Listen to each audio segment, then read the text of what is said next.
Estamos en vivo.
Eh, buenos días, Eric.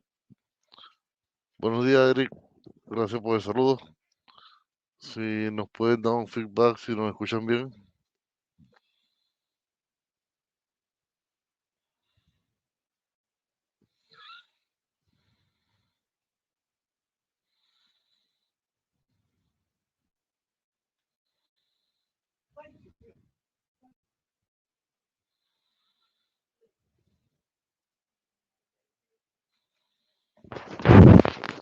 Estamos en webinar, please.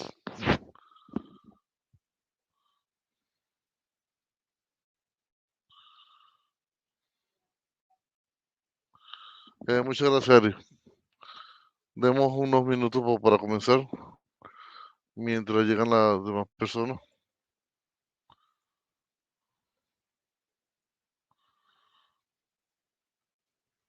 Unos 3 minutos.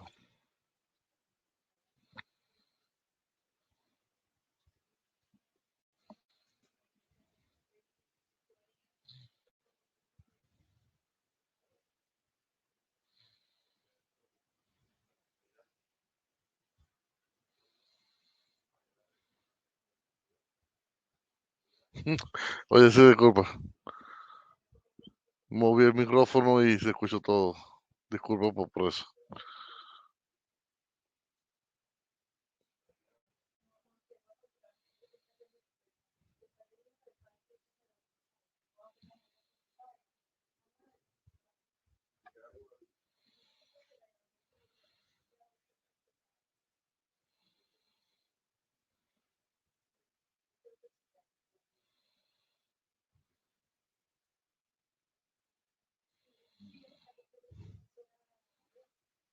Sí, que moví el micrófono para decir aquí a las personas que bajaran la voz y en lo que moví se me movió toda la...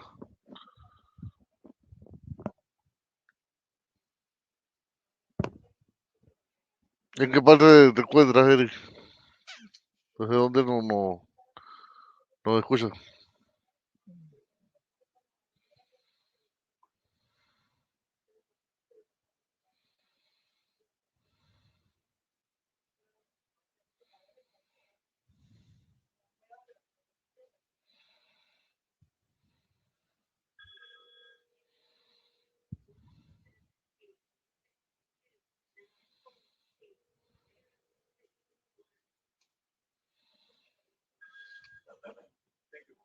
Oh, de Honduras.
Buenos días, mi nombre es Franklin Gutiérrez.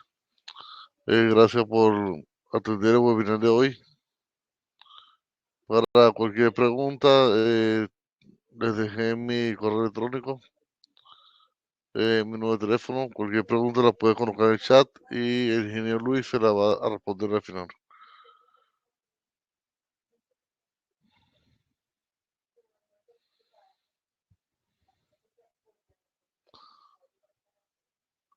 Buenos días, Luis. Buenos días, Franklin. Buenos días a los amigos que nos acompañan hoy.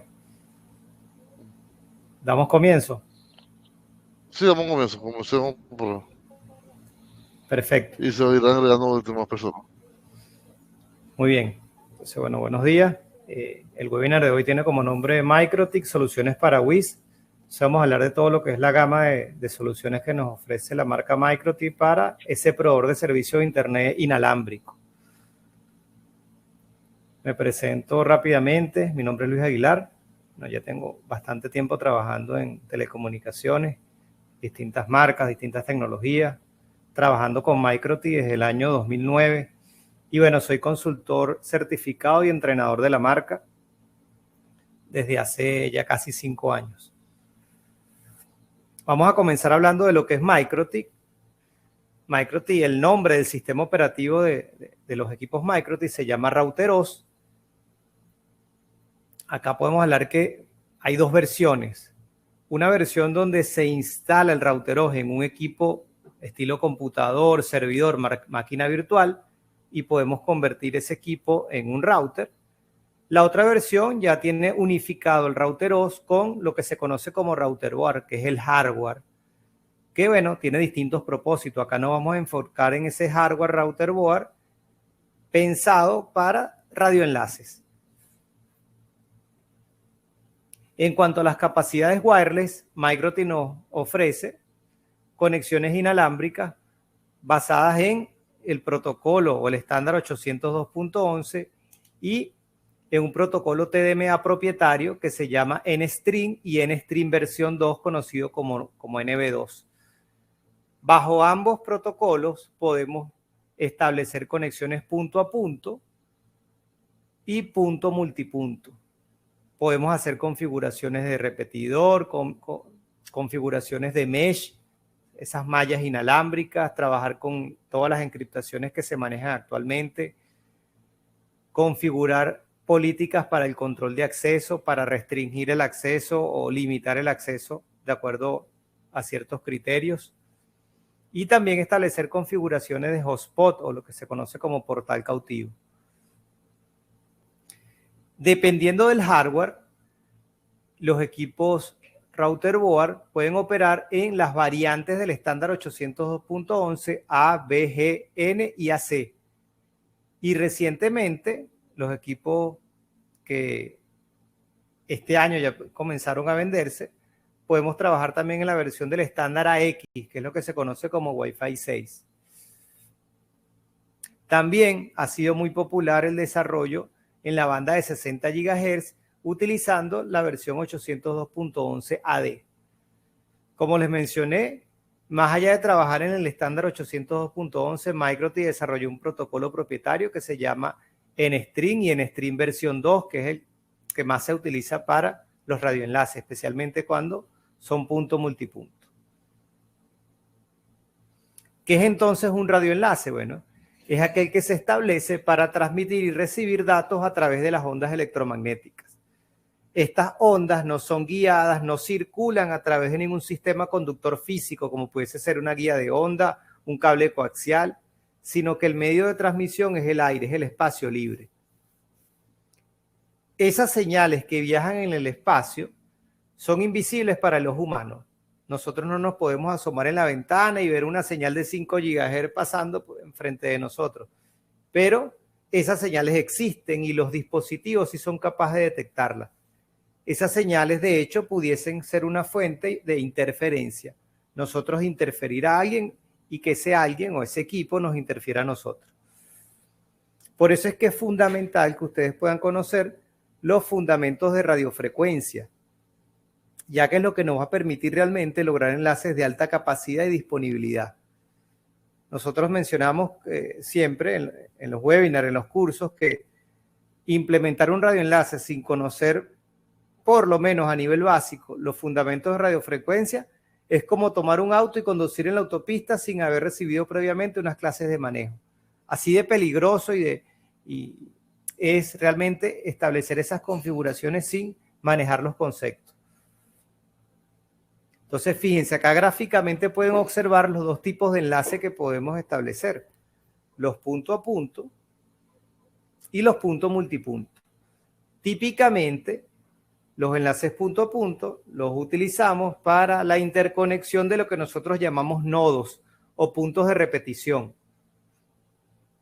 Y los puntos multipuntos son los que conocemos como enlace última milla, que los utilizamos para atender al suscriptor, al cliente.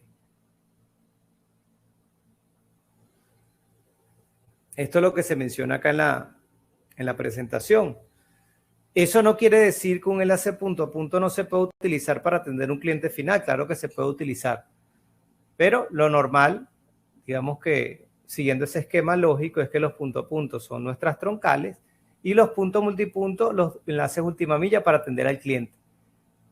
Entonces, esos enlaces deben tener configuraciones diferentes, inclusive el hardware pudiese ser diferente, ya que nosotros para nuestros enlaces troncales necesitamos alta capacidad, para los enlaces última milla probablemente no.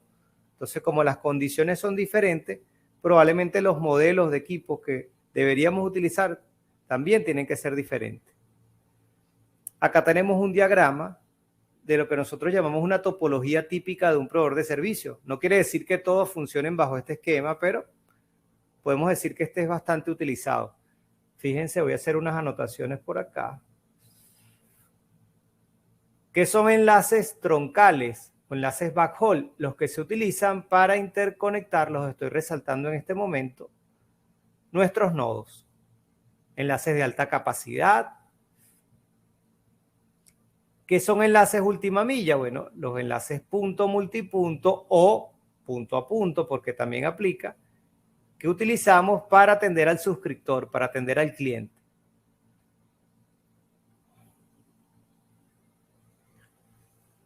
¿Cuáles son los elementos de un radio? Desde un punto de vista básico, porque realmente solo voy a nombrar los componentes más importantes, un radioenlace está formado por 4 elementos principales: transmisor, receptor, las líneas de transmisión y antenas. El transmisor genera una señal de microondas a una frecuencia y potencia determinada con una modulación acorde a la capacidad requerida. La señal es inyectada en la línea de transmisión, que normalmente es un cable coaxial, hasta la antena, que propaga la señal hacia el espacio libre. La antena del receptor, que apunta a la del emisor, recibe la energía de la señal y la pasa a la línea de transmisión, que conecta con el radio. Este demodula y procesa para interpretar la información. Acá estamos viendo la transmisión y recepción como procesos separados, pero realmente todo radio transmite y recibe. Entonces, fíjense, nosotros bajo ese esquema vamos a tener 2 tipos de radio fácilmente identificables. El radio con antena externa, como su nombre lo dice, es el equipo, es el radio, es el router board que está diseñado para que nosotros de forma externa con unos cables coaxiales que se conocen como pigtail podamos interconectar una antena. ¿Qué antena? Bueno, la que se adapte mejor a nuestro requerimiento, a nuestro escenario. Nosotros estos radios lo vamos a identificar fácilmente porque le vamos a ver que tiene por fuera unos conectores que se conocen como, el modelo del conector es RP-SMA. Entonces, todo radio que nosotros veamos con esos conectores es porque necesita una antena externa para funcionar. De hecho, nunca deberíamos encender este modelo de radio sin que tenga la antena conectada porque lo podemos averiar. Por otra parte, tenemos lo que se conoce como radio con antena integrada, donde el radio y la antena es una sola unidad. Físicamente no observamos los pigtails que interconectan el radio con la antena, pero siguen existiendo. Lo único es que está todo internamente, de forma interna a esta estructura. Con estos radios no tenemos el riesgo de quemarlos si los encendemos porque la antena siempre está conectada. Ventajas y desventajas de un modelo de radio con antena externa versus uno con antena integrada. Bueno, la ventaja que tiene el radio con antena externa es que pudiésemos cambiar la antena si hay algún cambio en nuestro escenario, en nuestro requerimiento. Cuando el radio es con antena integrada, no. Obviamente, si el radio con su antena no se adapta a nuestro requerimiento, tenemos que buscar otro modelo. Nosotros, cuando configuramos un radioenlace, uno de los primeros parámetros, por no decir el primero que configuramos, es la frecuencia. Entonces, ¿qué es la frecuencia? La frecuencia es el número de ciclos, lo que es pasos de una polaridad a otra y vuelta a la primera que se realiza en cada segundo. Se denomina con la letra F y se mide en hercios. Entonces, una frecuencia pudiese ser 5180 MHz. Asociado a la frecuencia hay una variable muy importante que se llama longitud de onda. La pueden ver acá, la estoy resaltando. Básicamente es la distancia que hay desde un punto de la señal pasando por cero y regresando al mismo punto. La longitud de onda es bien importante porque está directamente asociada a la cobertura o distancia que pudiese ofrecer nuestra señal y la capacidad o no de esa señal de atravesar obstáculos como árboles, puertas, ventanas, etc. Cuando las frecuencias son bajas, vamos a pensar en una frecuencia baja, 1800 MHz, una frecuencia que seguramente ustedes han escuchado, la utilizan muchas de las operadoras telefónicas. Nosotros cuando estamos en nuestra casa, en nuestra oficina, estamos rodeados de puertas y paredes y ventanas y aún así tenemos señal celular. ¿Por qué? Porque las frecuencias bajas tienen una longitud de onda larga y eso permite que la señal pueda atravesar o rodear obstáculos. Todo lo contrario, cuando las frecuencias son altas, la longitud de onda es corta y ya no tenemos esa capacidad de superar las obstrucciones y tampoco podemos llegar muy lejos. Entonces, un enlace en una frecuencia baja puede servir para establecerse a mayor distancia si lo comparamos con un enlace en frecuencia alta.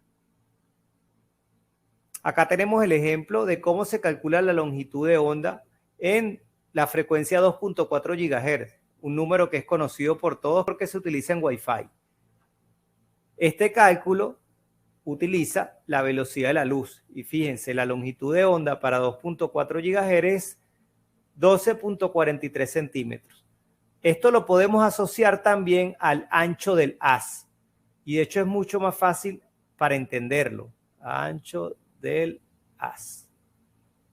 ¿Por qué? Porque podemos decir lo siguiente.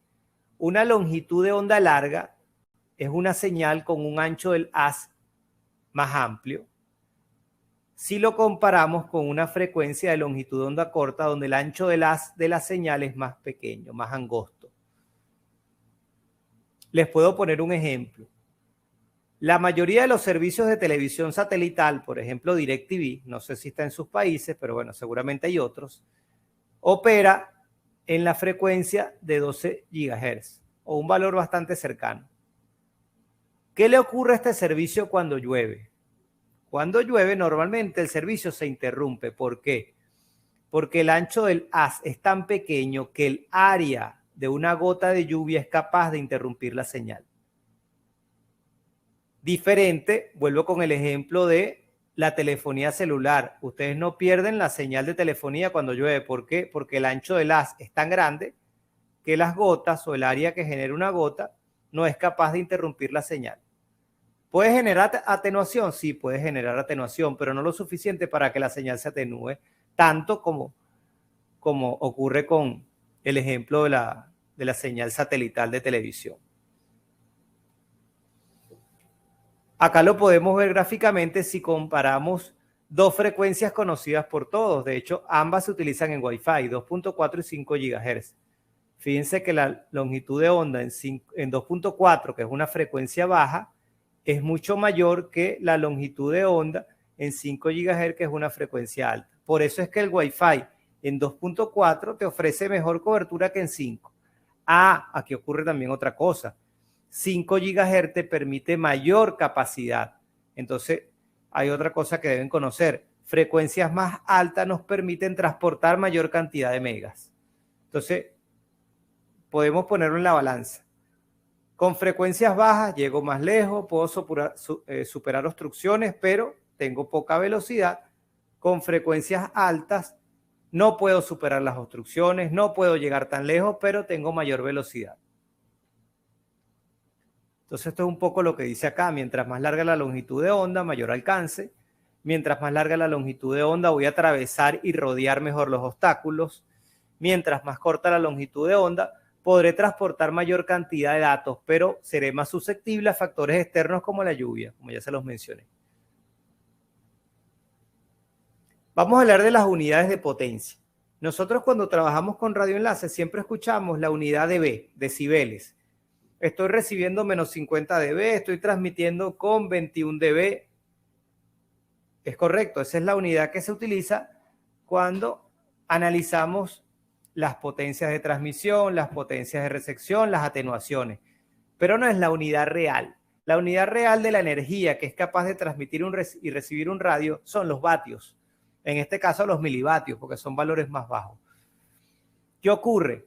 Cuando nosotros pensamos especialmente en las potencias de recepción, los valores en milivatios son muy, muy bajos. Estamos hablando de 0.0001 milivatios. Eso pudiese ser una potencia de recepción. Esos valores nos hacen un poco más complicados los cálculos. Por eso es que se diseñó una escala donde se convierte esos vatios o esos milivatios en decibeles o se expresan en decibeles para que sea mucho más fácil para nosotros realizar los cálculos. Por eso es que cuando hacemos esa conversión, que por cierto es una conversión logarítmica, tenemos valores de potencia de recepción que pareciera que son negativos, por ejemplo, menos 50, pero realmente no es un valor negativo, es una energía positiva que, repito, pudiese ser 0.0001 milivatios. Cuando lo convierto mediante esa escala logarítmica, queda expresado en unos decibeles negativos. Nosotros, cuando trabajamos con radioenlaces en banda libre, estamos siempre enmarcados en el estándar 802.11. Inclusive si estamos trabajando con TDMA, siempre vamos a enfocarnos en el estándar 802.11. Ese estándar trabaja en las bandas de frecuencia 2.4 y 5 GHz. Nosotros acá vamos a hacer énfasis en 5 GHz porque es la frecuencia más utilizada para esos enlaces en banda libre. También vamos a hablar de lo que es el acceso múltiple por división de tiempo o TDMA, que es una técnica de multiplexación que se utiliza en el protocolo NB2, que es propietario de Microtip. Vamos a ver las diferencias que tiene trabajar o configurar nuestro radio en 802.11 versus si lo configuro en NB2. Nosotros acá vamos a estar enmarcados en 2.4 y 5 GHz, especialmente en 5 GHz, que se conocen como bandas de uso libre. ¿Por qué son bandas de uso libre? Porque nosotros no debemos acudir al ente regulador de las telecomunicaciones, por ejemplo, ERIC, que nos acompaña desde Honduras. En Honduras seguramente hay un ente que regula las telecomunicaciones. Ese ente se encarga de asignar las licencias o los permisos para que se puedan establecer enlaces en las bandas licenciadas. Por ejemplo, 17 GHz. Por el contrario, si alguien opera en las bandas libres, no necesita acudir a ese ente para solicitar permiso. Lo mismo ocurre, les puedo mencionar un ejemplo. Todos seguramente han utilizado los radios Push to Talk o PTP, que se conocen coloquialmente como los walkie-talkie, esos radios que nos permiten comunicarnos desde la caseta de vigilancia hacia una residencia, etcétera. Esos radios operan también en una porción de la banda que es libre, que va de 430 a 470 MHz.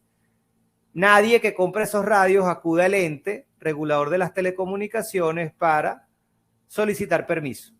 Lo mismo ocurre con los equipos en banda libre. ¿Eso qué genera? Eso genera que los equipos sean muy vendidos.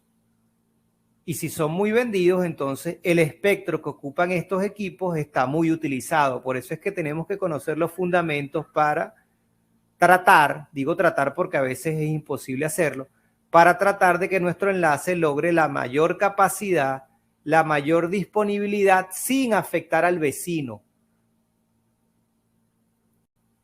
Perfecto. Erimex menciona que en Honduras se licencian hasta las bandas libres de 5.7. Entonces, acá podemos ver un poco de lo que está mencionando Eric. Fíjense, 5 GHz tiene una serie de canales, cada uno tiene su frecuencia central y un número. Por ejemplo, el canal 36 tiene como frecuencia central 5180 MHz y un ancho de 20, es decir, que comienzo en 5170 y termino en 5190. Entonces, así cada canal tiene su ancho definido a nivel teórico y su frecuencia central. Dependiendo del país donde nos encontremos, algunas frecuencias las podemos utilizar, otras no, o algunas frecuencias están definidas para uso indoor, es decir, para Wi-Fi en 5 GHz. Otras están definidas para uso outdoor. Esas son las que deberíamos utilizar para nuestros radioenlaces. Hablando de MikroTik soporta un amplio rango de frecuencias. Si nuestro equipo tiene tarjeta para 2.4, típicamente puede trabajar desde 2192 hasta 2539 en algunos modelos. En otros modelos se puede trabajar o configurar el equipo para trabajar desde 2312 hasta 2732. En 5 GHz, desde 4920 hasta 6100. Fíjense que hay valores que inclusive se salen del estándar. Y es decisión nuestra si queremos configurar el radio en esos valores que están fuera del estándar. Eso en algunos países pudiese acarrear alguna sanción, en otros no pasa nada. Entonces, bueno, ya esa es decisión de ustedes. Para nosotros configurar nuestros equipos, es importante que conozcamos qué licencia tiene el equipo, el radio, qué licencia trae. ¿Por qué les menciono esto? Porque MikroTik maneja un nivel de licencias que va desde la licencia 0, 1, 3, 4, 5 y 6. En el caso de los radioenlaces, nos vamos a enfocar en la licencia 3 y licencia 4. Bueno, fíjense lo siguiente. Si yo quiero establecer un enlace punto a punto, con que ambos equipos tengan licencia nivel 3 es suficiente. Pero si quiero establecer un enlace punto multipunto, el AP, que lo voy a resaltar por acá, el AP debe tener licencia como mínimo nivel 4 para que realmente se pueda configurar como AP Bridge, que es el rol que permite, interconectar múltiples estaciones, es decir, punto multipunto. Resumen, si es punto a punto, con que ambos tengan licencia nivel 3 es suficiente. Si es punto multipunto, el AP debe tener licencia nivel 4 como mínimo. ¿Por qué les menciono esto? Porque si ustedes compran un equipo, le compran un equipo a Franklin, para inicialmente establecer un enlace punto a punto, entonces probablemente Franklin le venda un par de equipos licencia nivel 3. Si ustedes el día de mañana desean que ese equipo que inicialmente es punto a punto sea punto multipunto, entonces pueden comprar una licencia nivel 4 y cargársela al equipo. Obviamente, tomando en consideración los recursos que tenga el equipo, si realmente tiene el CPU necesario para manejar más conexiones y otros aspectos que son importantes que conozcan. Entonces, ¿dónde yo defino el rol del equipo? Si va a ser AP o va a ser estación. Bueno, me voy al menú Wireless, me voy a la pestaña Wi-Fi Interface, le doy doble clic a la tarjeta inalámbrica y luego me voy a la pestaña Wireless. Allí donde dice modo o mode, ahí tengo los roles que puede tener el equipo. Bueno, si va a ser el AP de un punto multipunto, lo tengo que configurar como AP Bridge.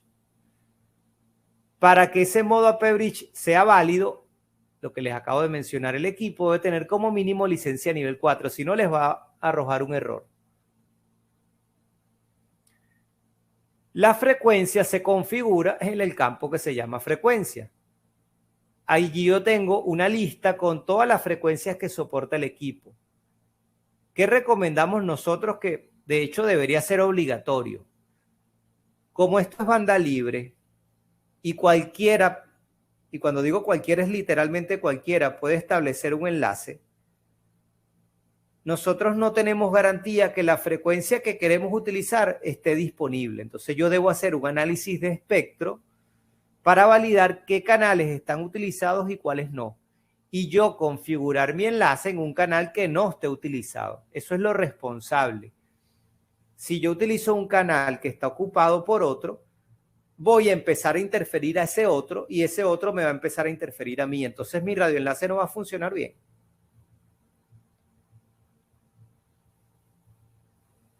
Cuando estoy configurando la estación, entonces el modo debe ser Station Bridge. La frecuencia yo la voy a configurar trabajando en un campo que se llama Scan List. ¿Qué hace el Scan List? Básicamente yo aquí defino los canales o el rango de frecuencias mediante los cuales la estación va a ser capaz de conectarse a la P. ¿Qué me garantiza esto? Que si en la P se cambia la frecuencia, cosa que es totalmente normal, acuérdense que esto es banda libre y siempre tenemos interferencia y periódicamente vamos a tener que hacer cambios. Bueno, si yo tengo el rango aquí suficientemente amplio, yo lo que estoy garantizando es que si la P cambia de frecuencia, la estación se conecte de forma automática porque va a escanear en todo este rango las señales que genere la P.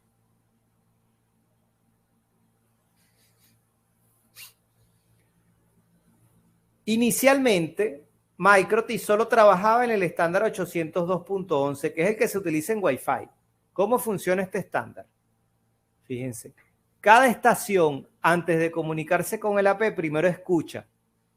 Escucha es una analogía que se hace al proceso donde la estación valida si la frecuencia con la cual ella quiere hablar con el AP no está en uso. Si esa frecuencia no está en uso en ese momento por alguien, entonces ella envía una señal que se llama request to send, que vean lo que es como un permiso para hablar. Si el AP está disponible, entonces el AP le envía una señal de clear to send. Puedes hablar. Finalmente es que se empiezan a comunicar. ¿Qué pasa con este protocolo? Este protocolo tiene un gran problema, que es un problema que de hecho vivimos en Wi-Fi, que se llama problema del nodo oculto. Yo se los voy a dibujar por acá en algo que se parezca más a algo que se parezca más a un radioenlace. Fíjense lo siguiente, tenemos una montaña, tenemos un cerro, imagínense que acá arriba está el AP, por acá está el AP. Aquí a mano izquierda tenemos una estación, que la vamos a llamar estación 1, y a mano derecha tenemos otra estación, que la vamos a llamar estación 2. Ambas tienen línea de vista con el AP. ¿Qué ocurre? Imagínense que la estación 1 se está comunicando con el AP en este momento.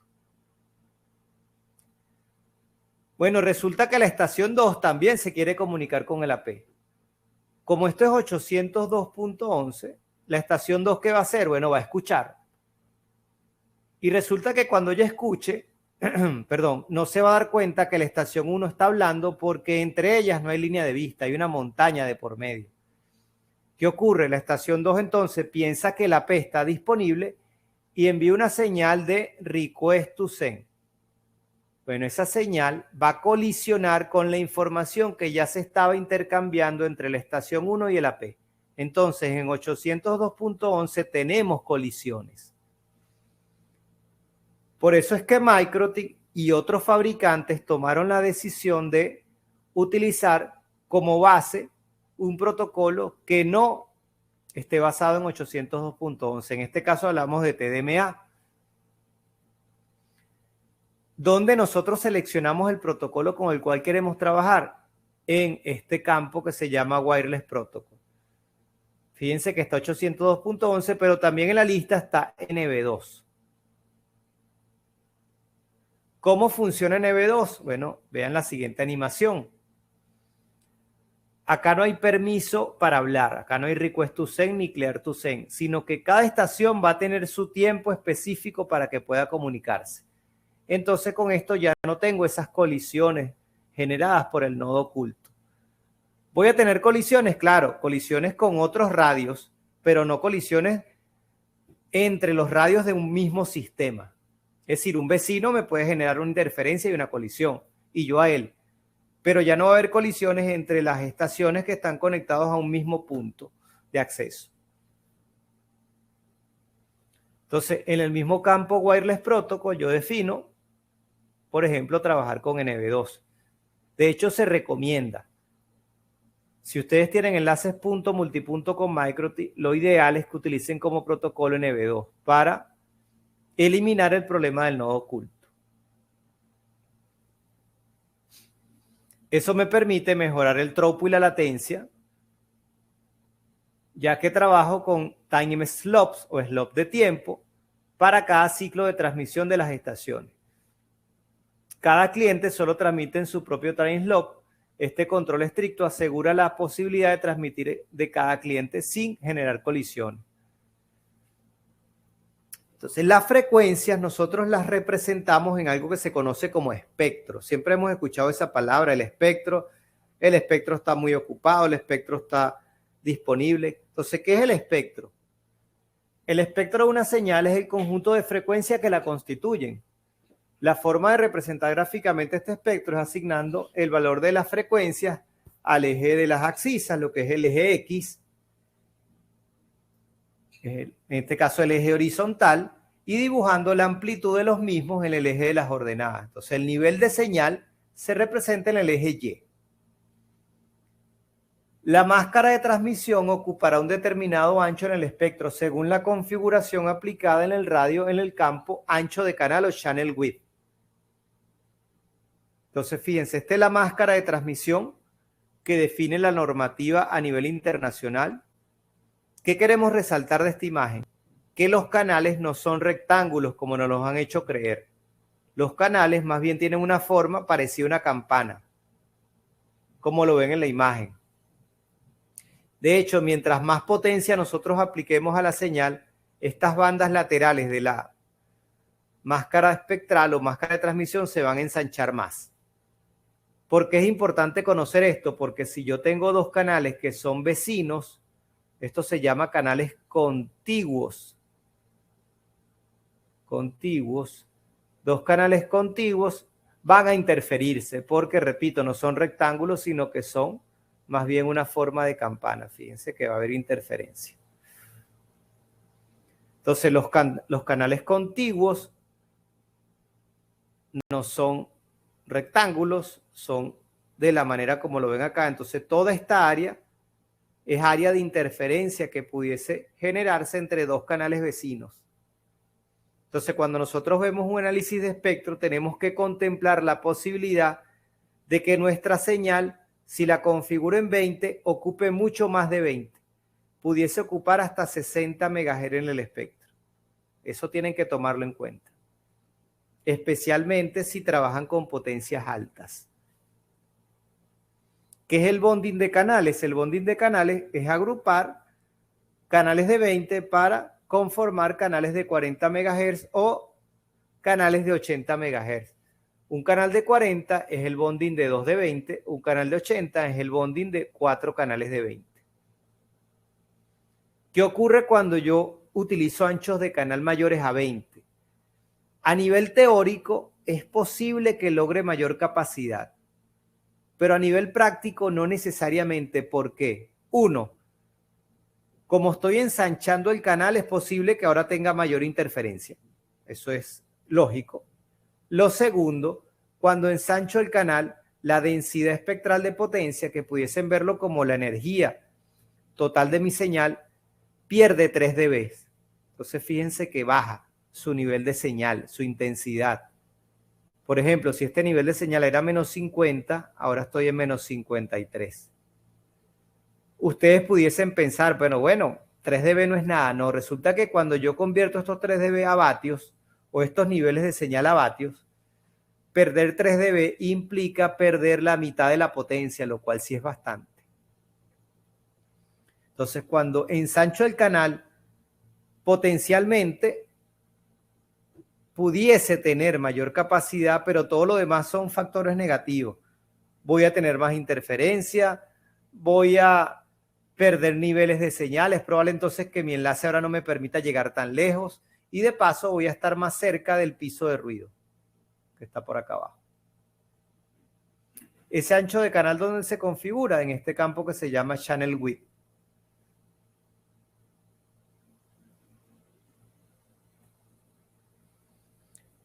En MikroTik nosotros podemos decidir dónde, de hecho les explico algo primero. Cuando yo tengo un canal de 40, yo les dije que son 2 canales de 20, uno al lado del otro. Si tengo canales de 80, son 4 canales de 20. Ahora bien, uno de esos canales tiene que ser el canal principal. El canal principal es el más importante de todos porque es donde viajan lo que son las tramas de control. Y si no tengo tramas de control, no puedo establecer el radioenlace. Entonces, las tramas de control es lo más importante que hay. Entonces, donde yo defina que va mi canal principal, allí van las tramas de control. Ahora bien, ¿cómo yo sé dónde va ese canal principal y cómo pudiese moverlo que ya no sea este, sino sea, por ejemplo, este del extremo? Bueno, jugando con estas variables que se llaman E y C. Por ejemplo, si yo configuro mi frecuencia en 5100 con una parametrización de canal E, C, E, E, estoy diciendo que de las 4 máscaras espectrales de 20, el canal principal o central va a estar en la segunda. Pero si yo lo configuro E, C, estoy diciendo que el canal más importante de esos 4 va a estar al final. Entonces yo puedo jugar con eso. De hecho, MikroTik es el único fabricante de los más conocidos que trabajan en banda libre que permite configuraciones tan específicas como esta que le estoy mencionando. ¿Qué es lo responsable? Lo responsable antes de configurar la frecuencia y el ancho de canal es analizar el espectro, porque yo no tengo garantía de que si establezco mi enlace en el edificio de la capital de mi país, los canales estén disponibles. De hecho, probablemente sea todo lo contrario, no tenga frecuencias disponibles. Entonces, para yo saber si un radioenlace es factible o no, tengo que hacer un análisis de espectro. Si yo no tengo un analizador de espectro externo, entonces puedo utilizar el analizador de espectro integrado que traen los radios. Una de esas herramientas se llama Spectral History y se ejecuta desde la consola, desde ese botón que dice New Terminal cuando ingreso a Winbox. Bueno, desde allí. ¿Cuál es el comando? Aquí mencionamos un ejemplo. Interface Wireless, Spectral History, defino un rango y menciono el nombre de la interfaz. Me va a aparecer un gráfico como el que ven en pantalla donde los colores más intensos son los canales que están más utilizados, lo que vean en rojo, amarillo y verde. Lo que vean en azul o negro son los canales que están disponibles. Entonces, ¿qué debería hacer yo? Buscar mi frecuencia o el rango de frecuencias de la zona que esté en azul y configurar la frecuencia de mi radio, valga la redundancia, en un valor que esté comprendido en ese rango. Así de sencillo. Si yo veo todo en rojo y amarillo, señores, el analizador de espectro me está diciendo, mira Luis, ese radioenlace que tú quieres establecer aquí no es factible. Vas a tener que buscar otros puntos, buscar otra manera de cómo transportar los megas que quieres, pero aquí no es factible porque todas las frecuencias están ocupadas. Eso es lo responsable. Si yo a pesar de eso tomo la decisión, la mala decisión de establecer el radioenlace, bueno, primero que nada no va a funcionar bien. Y segundo, voy a dañarle el radioenlace a varias personas que seguro lo tenían funcionando de manera correcta. ¿Qué es la factibilidad del radioenlace? Nosotros lo quisimos agrupar en una serie de pasos lógicos que, bueno, vamos a compartir con ustedes en el webinar. Lo primero que yo debo saber es que antes de cualquier cosa, inclusive antes de comprar el radio, antes de yo escribirle a Franklin y decirle, Franklin, quiero que me vendas un equipo LHG. No. Mucho antes de yo escribirle a Franklin, yo tengo que saber cuántos megas necesito transportar en ese radioenlace. Es lo mismo que si ustedes quisieran ir para una venta de automóviles. El vendedor les va a preguntar para qué tú deseas ese automóvil, si es para manejar en la ciudad, si es para subir al cerro, si es para ir en el campo, porque las características de los autos en función a la vía cambia. Lo mismo ocurre con los radioenlaces. No es lo mismo un radioenlace que se va a utilizar para transportar 300 megas a una distancia de 100 kilómetros que un radioenlace que necesitan ustedes para transportar 3 megas en una distancia de 1 kilómetro. Entonces, lo primero que yo tengo que saber es cuántos megas necesito. Sabiendo eso, entonces yo puedo ir a una tabla que se llama MCS, que está en este link que ven en pantalla, mcsindex.com, y ver el data rate y el throughput necesario para satisfacer los megas del cliente. Entonces, me interesa conocer el data rate que esté asociado a los megas que necesito. ¿Por qué? Porque a su vez ese data rate está asociado a una modulación y resulta que conociendo la modulación es que yo realmente puedo configurar adecuadamente mi radioenlace. Sabiendo la modulación, entonces yo voy a buscar en la hoja técnica del equipo. Sí, lamentablemente casi nadie lee esa hoja técnica, pero es bien importante. Entonces yo voy a buscar en la hoja técnica del equipo cuál es la sensibilidad para la modulación que yo preseleccioné en el punto 2. ¿Qué es la sensibilidad?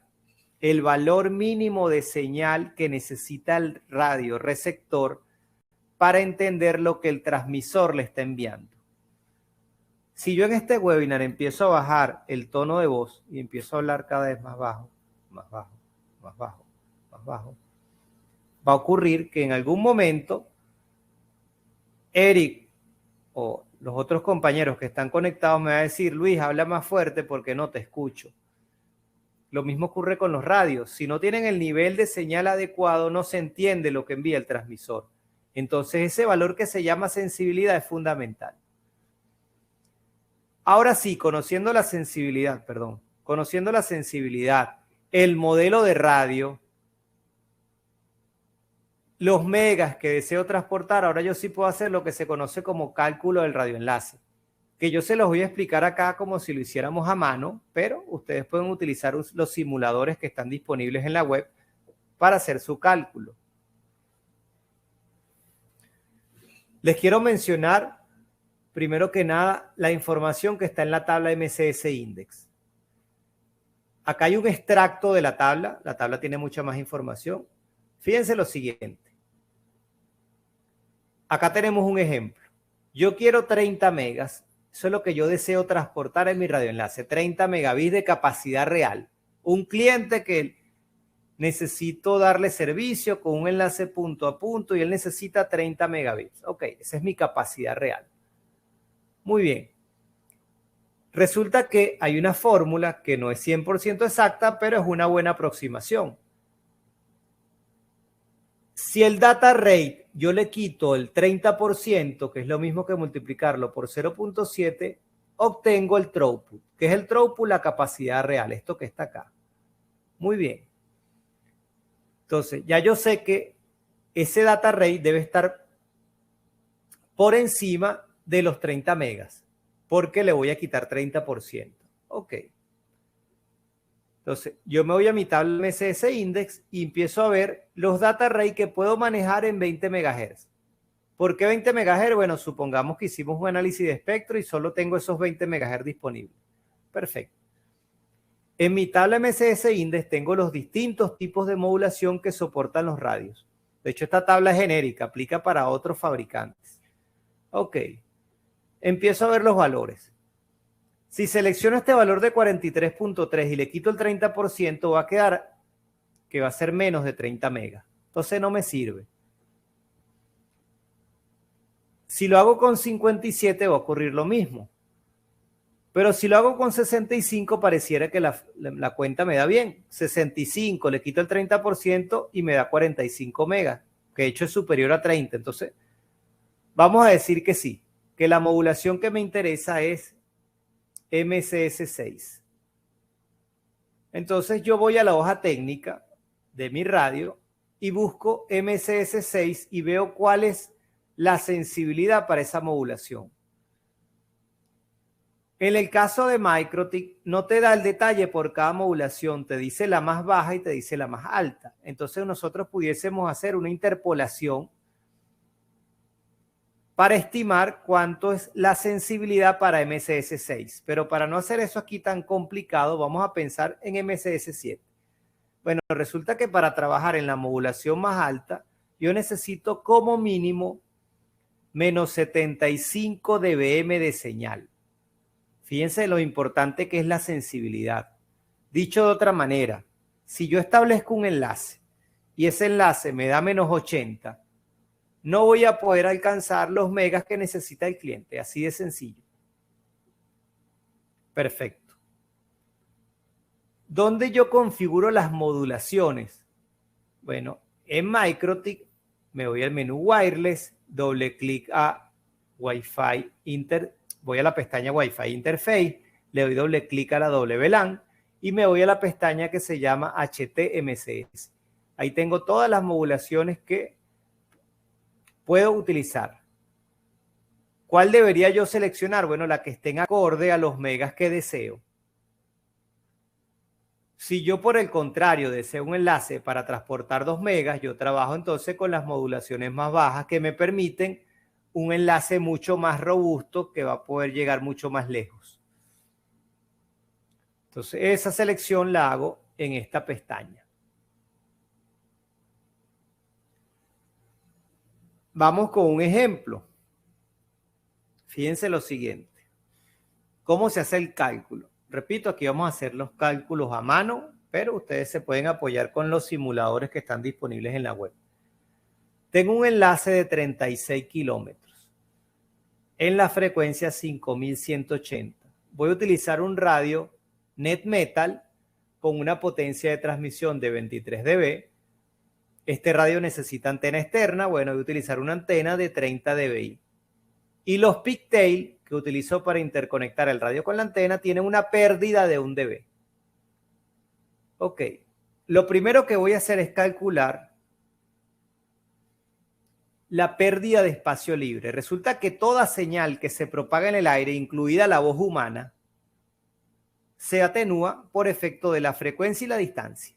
Entonces, ¿cómo se calcula la pérdida de espacio libre para los radioenlaces? Bueno, una constante que es 92.4 más 20 logaritmos de la distancia expresada en kilómetros más 20 logaritmos de la frecuencia expresada en gigahertz. Eso me da que esta señal a lo largo de 36 kilómetros se va a atenuar 137.81 dB. Teniendo la pérdida de espacio libre, ahora yo calculo la potencia de resección, PRX. ¿Por qué? Porque esa potencia es la que yo siempre voy a comparar con la sensibilidad para ver si mi enlace es factible o no. ¿Cuál es la fórmula de la potencia de resección? Bueno, bien fácil. Potencia de resección en el sitio A es igual a la potencia de transmisión dB, que es 23 dBm, ganancia de las dos antenas, menos la pérdida de espacio libre, menos la pérdida de los pigtails. Fíjense que la fórmula acá está con colores para que ustedes lo puedan asociar fácilmente con cada una de las variables. Esta fórmula me da como resultado menos 56.81 dBm, que si lo expreso en vatios, bueno, vean el valor tan bajo en vatios que es 0.000002 vatios.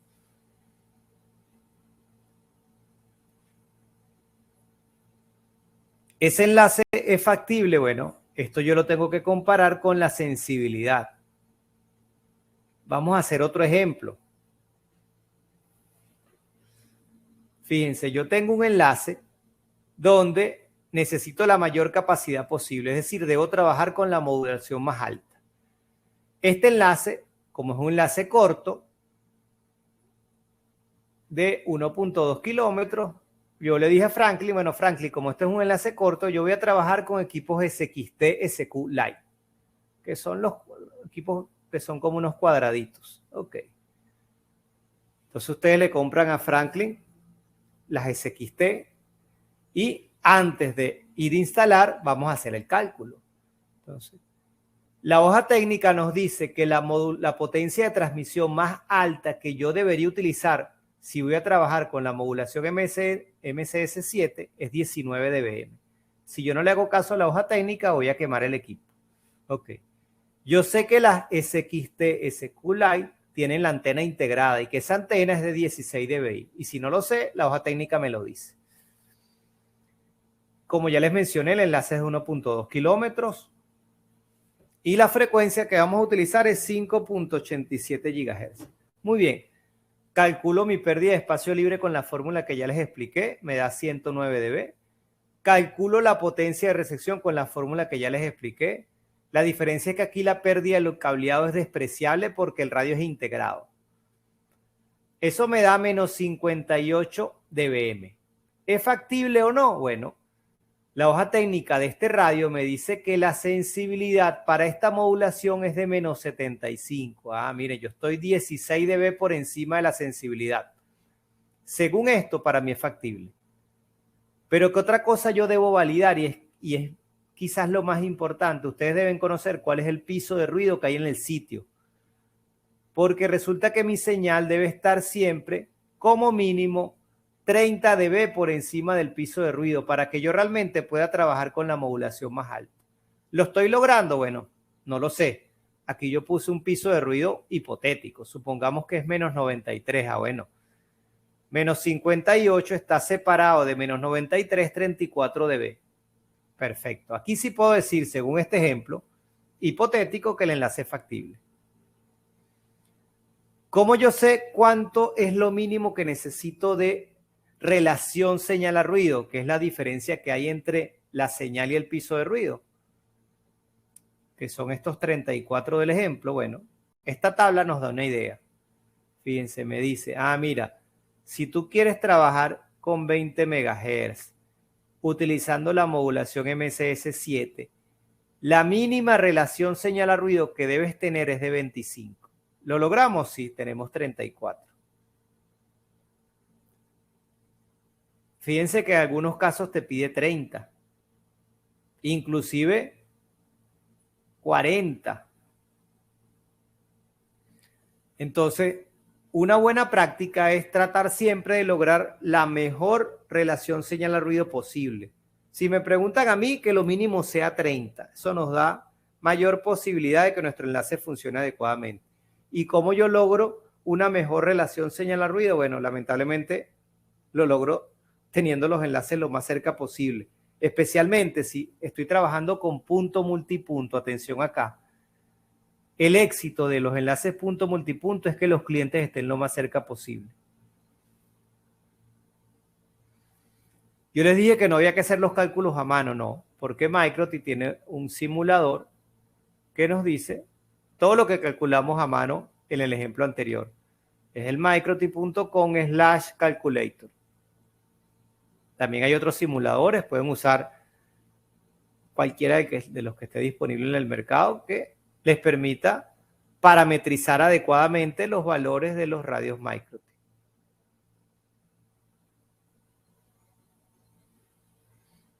La factibilidad teórica fue lo que hicimos. Ahora la factibilidad de campo, bueno, necesitamos hacer nuestro análisis de espectro, necesitamos medir el piso de ruido, porque es realmente la clave para saber si el enlace va a funcionar o no. La interferencia, que siempre va a existir en banda libre, yo la puedo minimizar entendiendo lo que les dije cuando comenzamos, que los canales no son rectángulos, sino son una especie de campana, y que si yo tengo dos canales vecinos se van a generar algo que se conoce como interferencia de canal adyacente. ¿Dónde yo veo los parámetros de mi radioenlace una vez que ya está activo? En Wireless, en la pestaña que se llama Registration. Fíjense que me dice el nivel de señal y la relación señal a ruido, que ya les mencioné que es bien importante. También nos dice la modulación en la cual está trabajando el radioenlace. ¿Se acuerdan los valores de la tabla MCS Index? Bueno, miren, esos valores yo los veo acá también. Entonces, esto es lo que yo debería monitorear.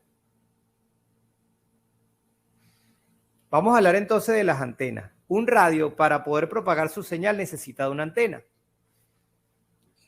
Las características de la antena, en la hoja técnica, yo las veo en algo que se llama patrón de radiación, que es un diagrama polar que nos dice en qué sentido la antena propaga la mayor cantidad de energía.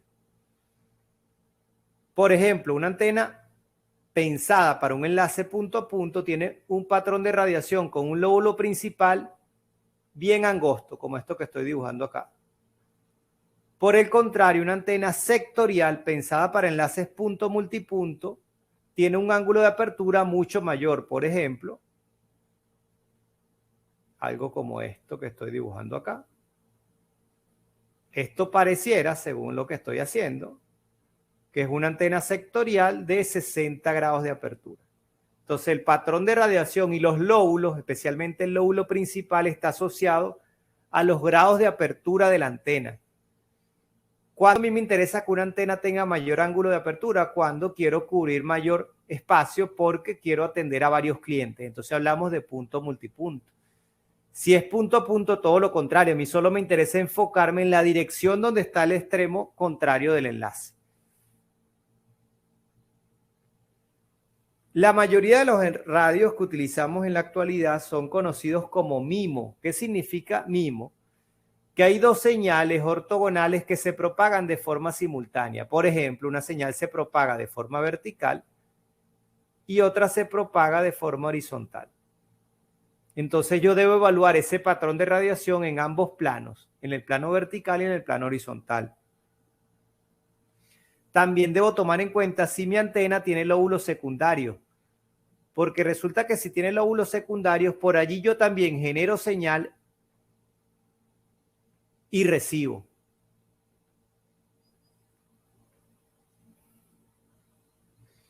Está muy de moda utilizar una polarización que se conoce como slant. Es básicamente mi antena que está polarizada en vertical y horizontal, rotarla 45 grados para que quede algo similar a lo que ven en la imagen. ¿Qué gano con eso? Bueno, con eso minimizo la interferencia que me generan otras antenas que están en vertical y horizontal. Por eso es que lo hago. Entonces yo tengo dos tipos de antenas.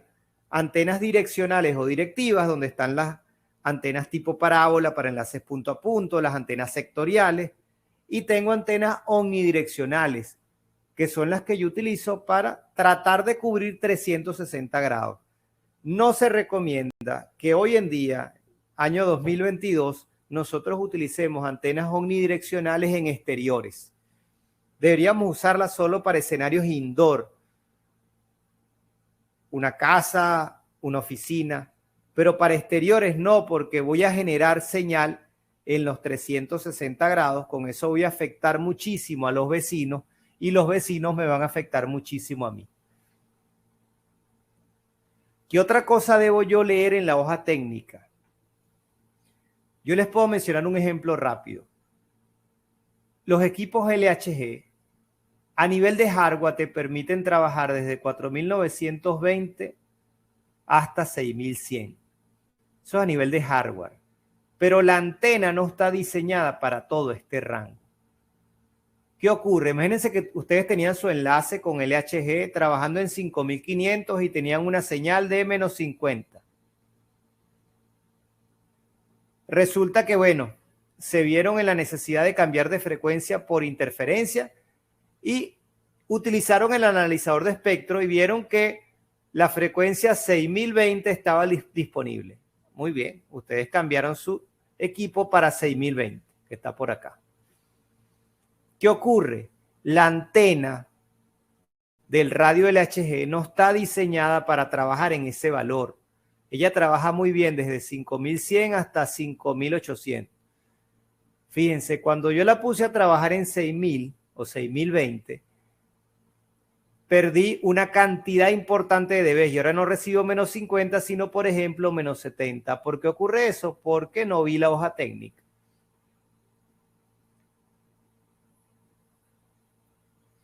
¿Qué antenas ofrece Microtip para enlaces punto a punto? Bueno, la antena MANT 30, que como su nombre lo dice, es una antena de 30 dB de ganancia, es una antena bien directiva. Fíjense el patrón de radiación, que se recomienda para esos enlaces troncales que yo quiero establecer con radios, por ejemplo, NetMetal.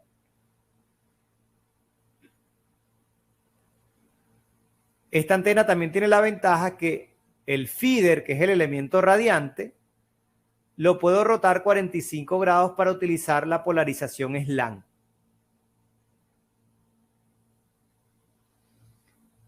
Tenemos por otra parte la antena Manbox, que es una antena de 120 grados de apertura, pensada para esos enlaces punto multipunto.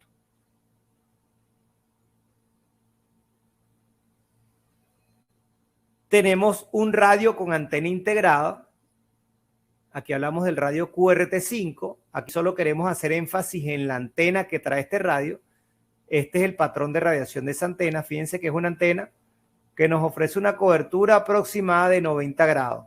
Es decir, que yo pudiese utilizar la QRT5 como AP de un sistema punto multipunto. ¿Qué equipos tenemos a nivel de router board para que sean el AP de un sistema punto a punto? Bueno, el AP y la estación, porque estamos hablando que es punto a punto. Bueno, tenemos el equipo NetMetal. Este es el equipo tope de línea. Es un equipo con unos recursos bien altos. Cuando digo recursos hablo de CPU, de toda la capacidad de procesamiento de paquetes por segundo que es capaz de manejar. Entonces este es el equipo que se recomienda si van a tener una troncal en 5 GHz. El NetMetal. Perdón. Disculpen que me salí del modo presentación. Ya lo activo nuevamente.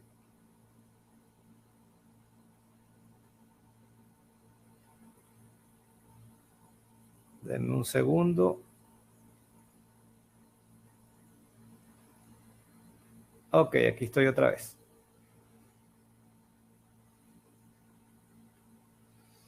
Entonces el NetMetal es ese equipo recomendado para esos enlaces punto a punto.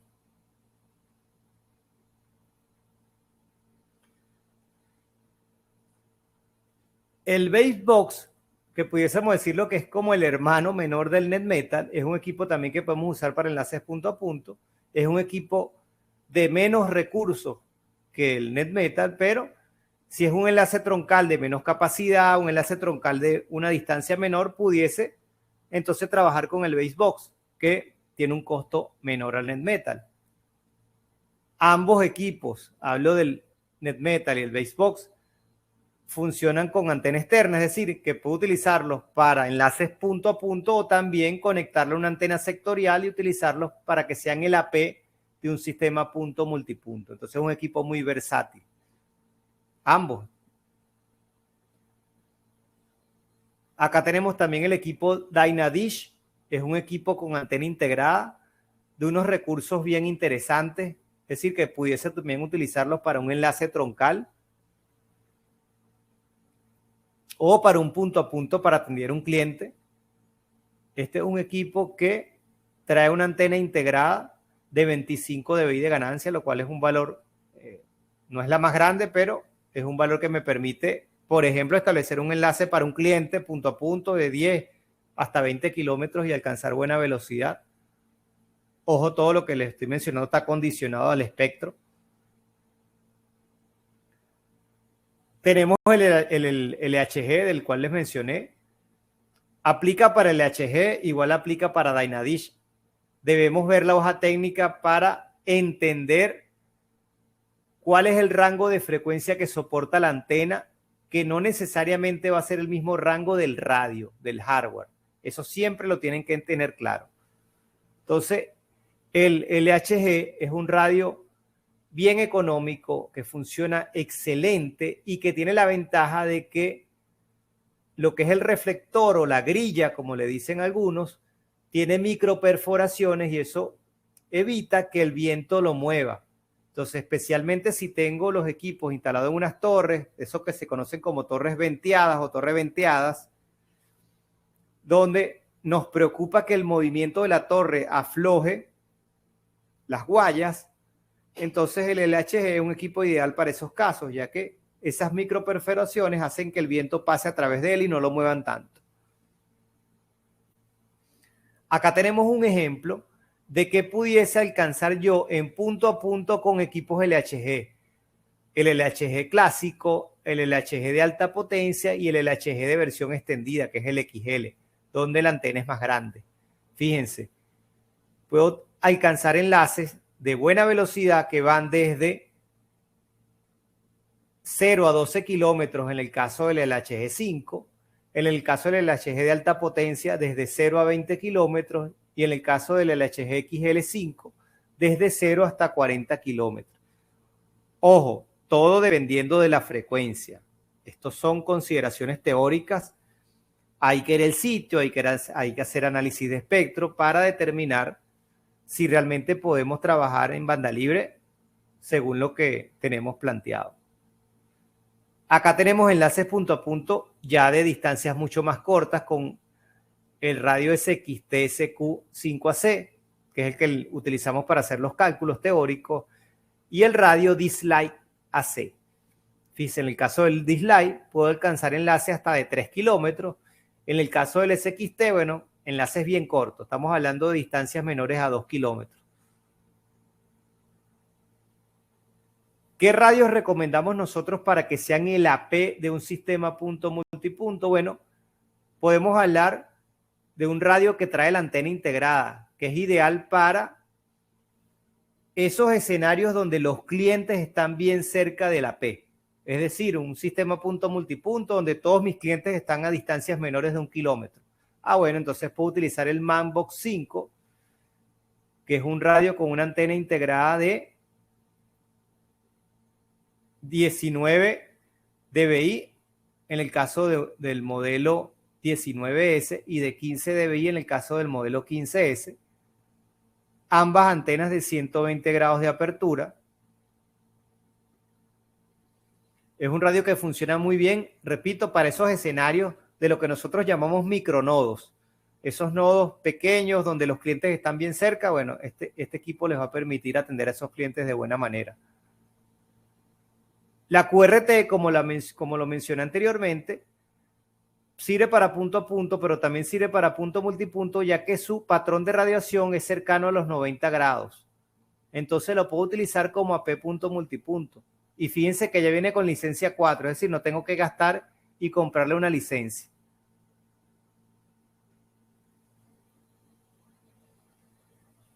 Tenemos también la SXT5A5AC, que es una SXT pensada para despliegues donde los clientes están aún mucho más cerca. Hablamos de un punto multipunto con clientes a 500 metros, por ejemplo, dentro de una urbanización, dentro de una universidad. Podemos utilizar entonces este equipo. Y él viene con licencia nivel 4. Es una antena de 90 grados de apertura y funciona muy bien para el escenario que les estoy mencionando. El NetMetal, así como el Basebox, ambos sirven para punto multipunto porque utilizan antena externa. Entonces yo puedo conectarle una antena sectorial.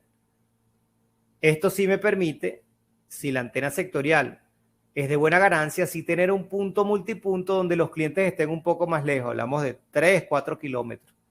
Repito, dependiendo del espectro. Aplica lo mismo para el Basebox. De hecho, fíjense que esta imagen queda perfecta porque lo tenemos conectado a una antena sectorial de gran ganancia. Tenemos también la antena MAN. Esta antena no incluye el radio, a pesar de que se parece al MANBOX, no incluye el radio. Esta antena la debo conectar a qué equipo. Bueno, ya vimos, por ejemplo, el NetMetal o al Basebox. Entonces, una antena sectorial de 120 grados de apertura, de 19 de ganancia en un caso y de 15. Y finalmente, para esos escenarios indoor o escenarios reducidos, por ejemplo, un estadio, una universidad, donde realmente no estoy expuesto a las señales que hay en una ciudad. Entonces tenemos una antena que tiene una propagación omnidireccional. Hablamos de la Omnitic. Es antena con radio integrado, con la gran ventaja que trae 5 puertos. Entonces, básicamente hago todo en este equipo. Es mi router, es mi radio, es mi antena. Entonces tengo una solución a bajo costo para, repito, esos casos de uso como a lo interno de una urbanización, a lo interno de una universidad, a lo interno de un estadio. Entonces me permite trabajar de buena manera. Vamos a hablar ahora de los equipos para que sean estaciones de un sistema punto multipunto. A nosotros nos interesa que la estación sea lo más directiva posible, siempre y cuando yo pueda hacerlo en función a varias consideraciones. Primero, la distancia en la cual esté ubicado ese cliente de la P y el presupuesto del cliente. Si tenemos el caso de un cliente que está bastante alejado del punto de acceso, pensemos un cliente que está a 3 o 4 kilómetros de la P, entonces yo pudiese instalarle a ese cliente un equipo LHG, que bueno, ya les hablé de las características del mismo, un equipo que funciona muy bien, con poca resistencia al viento, y que va a permitir entonces que ese cliente funcione de buena manera estando aún a distancias altas, a distancias largas, mejor dicho. Si por el contrario es un cliente que está muy cerca de la P, hablamos de un cliente que está a menos de 1 kilómetro, entonces le puedo colocar un equipo súper compacto que es el SXT-CQ. Es un equipo bien compacto que a nivel estético no genera ninguna discordancia, sino que más bien a los clientes les gusta este tipo de equipo porque es bien bonito, es blanquito. Entonces es un equipo perfecto para esos clientes que están cerca de la P.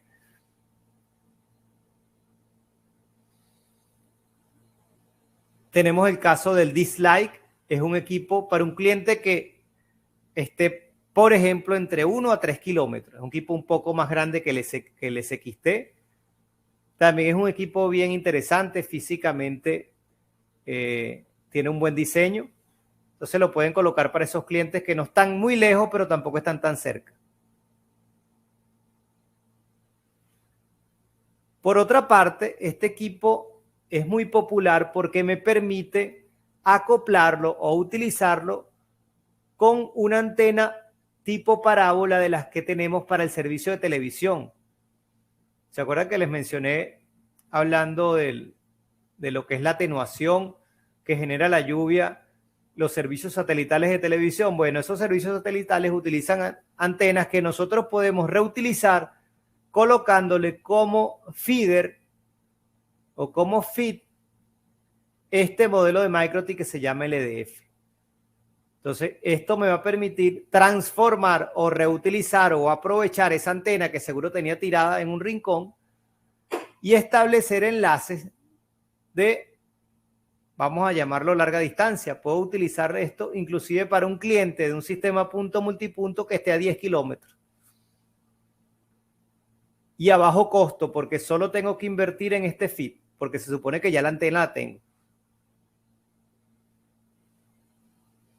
Entonces, en cuanto al despliegue de un punto multipunto, fíjense, acá tenemos una imagen que nos resume qué equipo pudiésemos utilizar de acuerdo a la distancia del cliente. Los clientes que están más cercanos, bueno, los puedo atender con SXT. Los clientes que estén a una distancia intermedia con Dislike. Los clientes que estén más lejos con LHG o con el LDF que les mencioné anteriormente. Acá tenemos otros modelos de equipo. Fíjense las distancias recomendadas. Por ejemplo, si el cliente tiene una Dynadish, pudiésemos atender clientes que están entre 0 y 8 kilómetros. Pero si el cliente tiene un SXT, entonces estamos hablando de clientes que están a distancia de 2 kilómetros o menos. Si el cliente le coloca un LHG, puedo atenderlo si está entre 0 y 8 kilómetros. Repito, estos son tablas referenciales. No tienen una verdad absoluta, pero nos dan una idea de qué equipo utilizar en cada escenario.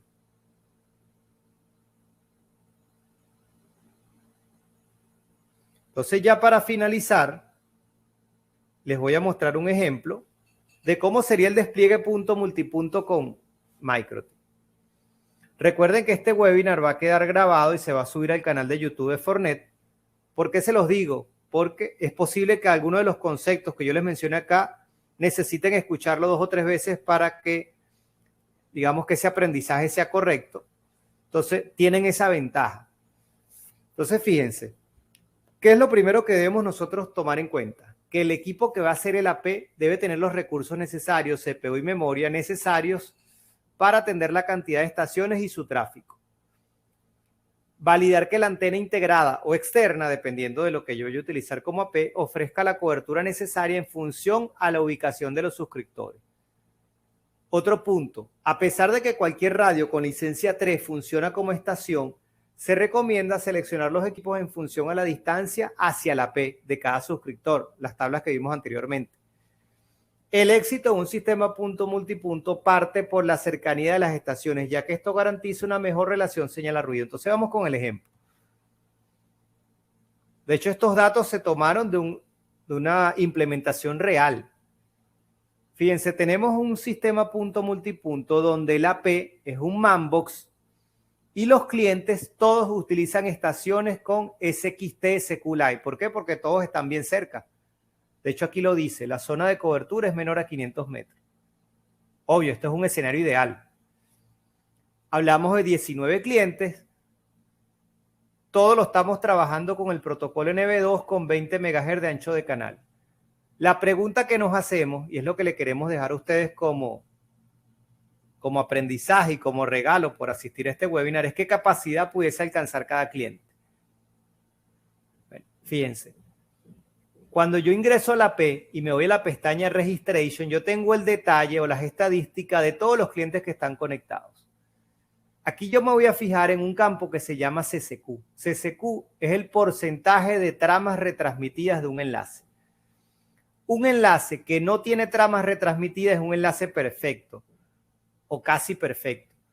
Entonces hablamos de un CCQ del 100%.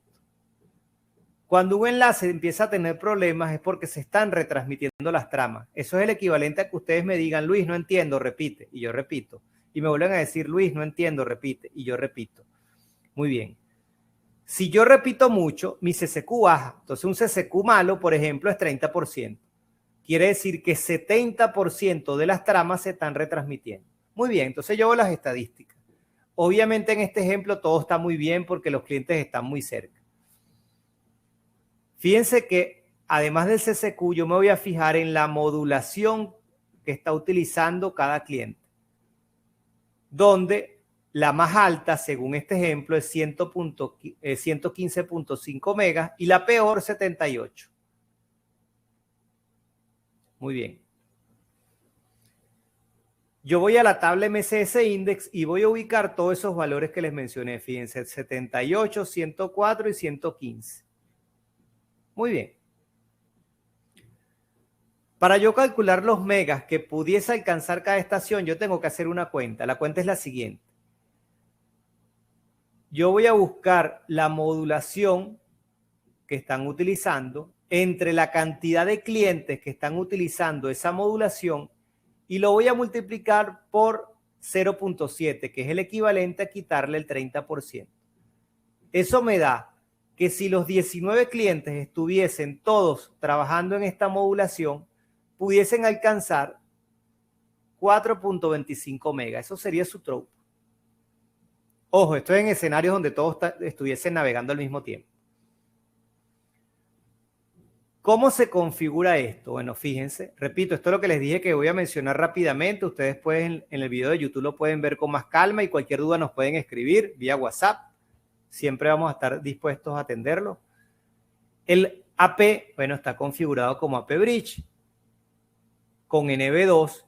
Fíjense que las modulaciones que se configuraron son MCS0 a la MCS5 y MCS8 a MCS13.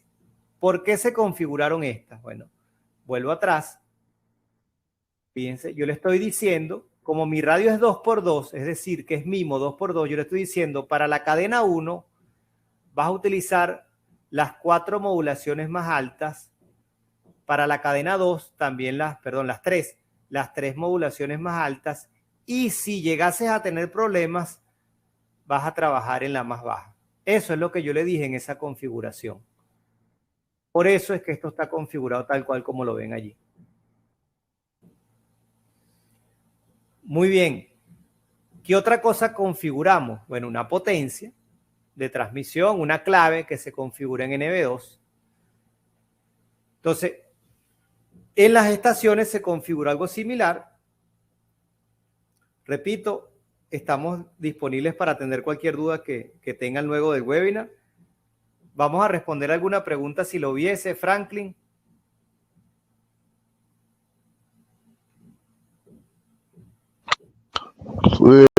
Sí, vamos a ver si hay preguntas. Por los momentos no. Si tienen una pregunta, nos la pueden colocar en el chat. No, pues no tengo pregunta por ahora, Luis. Tenemos una... No.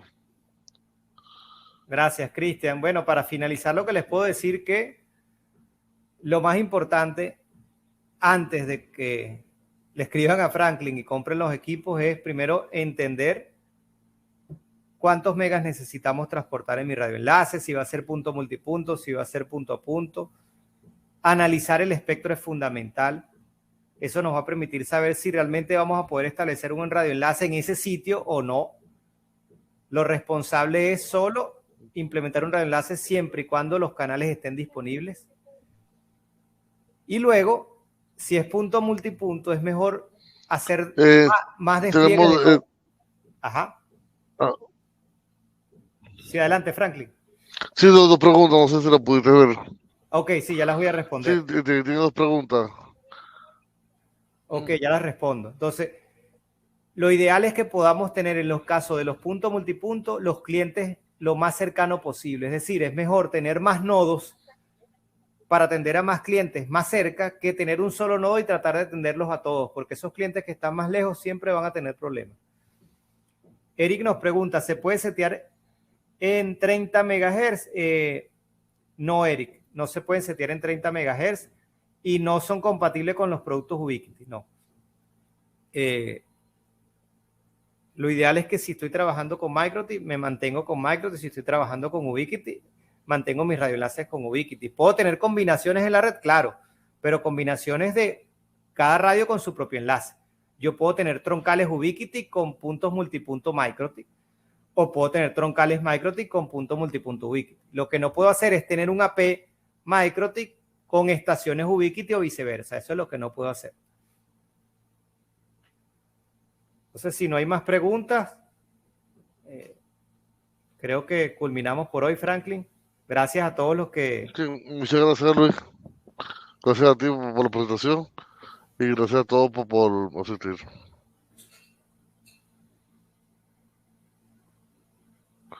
Hasta la próxima semana. Que tengamos el próximo tema. Bueno, muchas gracias, Luis. Hasta luego. Hasta luego, gracias. Gracias.